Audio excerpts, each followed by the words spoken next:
Hasina fascist সরকারের আমলে যতগুলো কঠিন আন্দোলন সংগ্রাম হয়েছে, প্রতিটি আন্দোলন সংগ্রামে আমার জীবন বাজি রেখে আমি অংশগ্রহণ করেছি। আমি একটা প্রোগ্রামও মিস দেই নেই।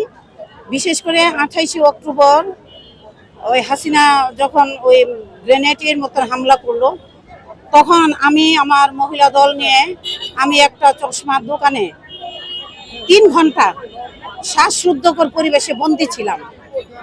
3 ঘন্টা বন্দী ছিলাম।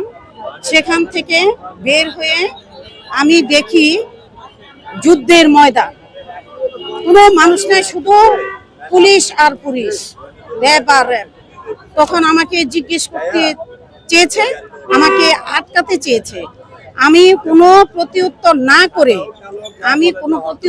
করে আমি মাথা সবাইকে নিয়ে মাথা নিচ দিকে নিয়ে আমি মহাখালী পায়ে হেঁটে, এই পল্টন থেকে পায়ে হেঁটে মহাখালী গিয়েছি।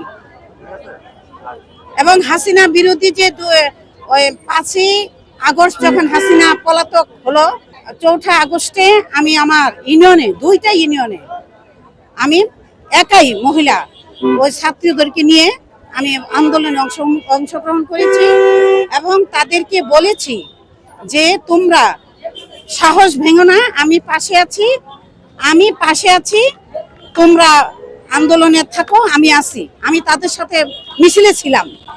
ওই দিন আমাদের এলাকায় 65টা রামদাও আওয়ামীলীগরা রেডি করেছিল, তারা আমাদেরকে কুবাবে, কিন্তু আমি হই নাই, পিছপা হই নাই।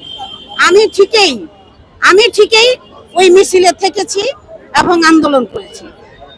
আমার ওই এলাকা, আমি বলবো আমার জনসাধারণের জন্য আমি কাজ করব। আমার এলাকা এবং আমার জেলা, তাদের জন্য উন্নয়নমূলক কাজ করব।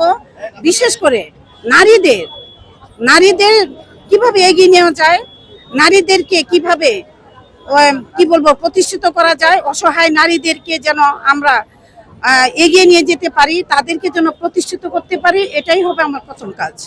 আমার নাম হুসনেরা বেগম। আমি ময়মনসিংহ জেলা উত্তর মহিলা দলের সাধারণ সম্পাদক। আমার বাসা হালুয়াঘাট।